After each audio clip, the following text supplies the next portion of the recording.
Problem उस वक्त हो सकती है अगर वो स्किप करके किसी मुल्क में जाके इलीगल हो जाते हैं।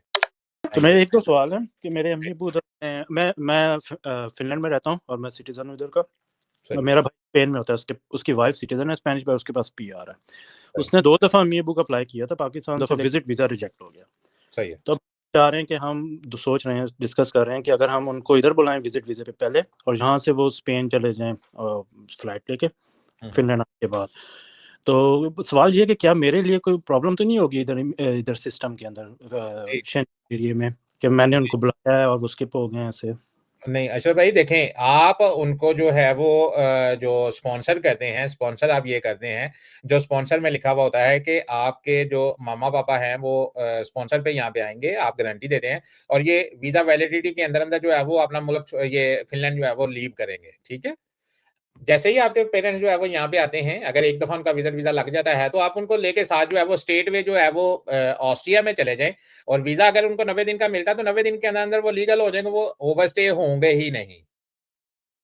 लेकिन हमारा है क्योंकि भाई उधर होता है स्पेन में तो नहीं, वो मैं आपकी बात समझ गया हूँ। अब आपने उनको 5 साल का कार्ड लेके दे दिया as a European family member, उनके ऊपर यूरोपियन ट्रीटी लॉ लागू हो गया। अब उनके पास 5 साल का कार्ड आ गया, आप अपने भाई के पास जाएं, आपका भाई जो है वो क्योंकि वहां पे स्पेनिश नेशनल है वो अपनी कस्टडी के अंदर उनको ले ले, क्योंकि इनका स्टेटस भी लीगल हो गया, फिर कोई मसला नहीं है। मैंने आपको बताया है, आपका जो क्वेश्चन है वो ये है कि आप अगर उनको अपने स्पॉन्सर लेटर के ऊपर फिनलैंड में बुलवाते हैं तो आया आपके लिए कोई मसला तो नहीं बनेगा अगर वो स्किप कर जाते हैं। जी स्किप करने का मतलब ये है आपके लिए प्रॉब्लम उस वक्त हो सकती है अगर वो स्किप करके किसी मुल्क में जाके इलीगल हो जाते हैं, लेकिन आपने तो उनको इलीगल करना ही नहीं है। आपने क्या करना है, आपके माँ बाप हैं वो आए हैं विजिट वीजे के ऊपर, आप अपने माँ बाप के साथ जो है वो राइट वे जो है वो आप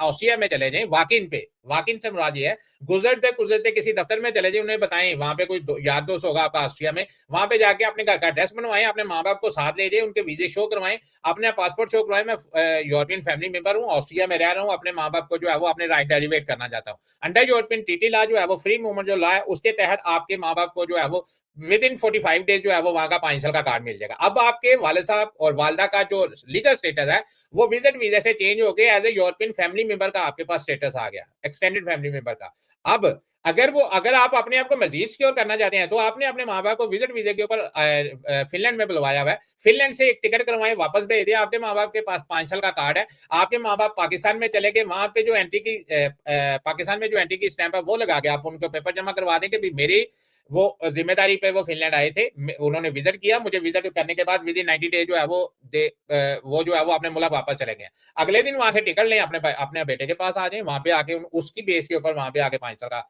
स्पेन में आके दोबारा से नया कार्ड ले लें, क्योंकि स्पेन में कार्ड मिलते मिलते उनको 6-7 साल लग जाएंगे, 6-7 महीने लग जाएंगे, तो उस वक्त तक उनका वीजा एक्सपायर हो जाएगा, तो आपके लिए फिनलैंड में मसला हो सकता है। इसलिए आप इनको वॉकिन पे जो है वो ऑस्ट्रिया का कार्ड लेके दें, वो विद इन 45 डेज जो है उनको कार्ड मिल जाएंगे, उसके बाद उनको चाहे पाकिस्तान भेजे या ना भेजे आपके ऊपर किसी किस्म का कोई भी कानून इंप्लीमेंट नहीं होगा। क्यों? क्या आपने अपने माँ बाप को एज ए विजिटर से as a European family member में कन्वर्ट करवा दिया, फिर फिनलैंड वाले आपको कुछ नहीं कह सकते।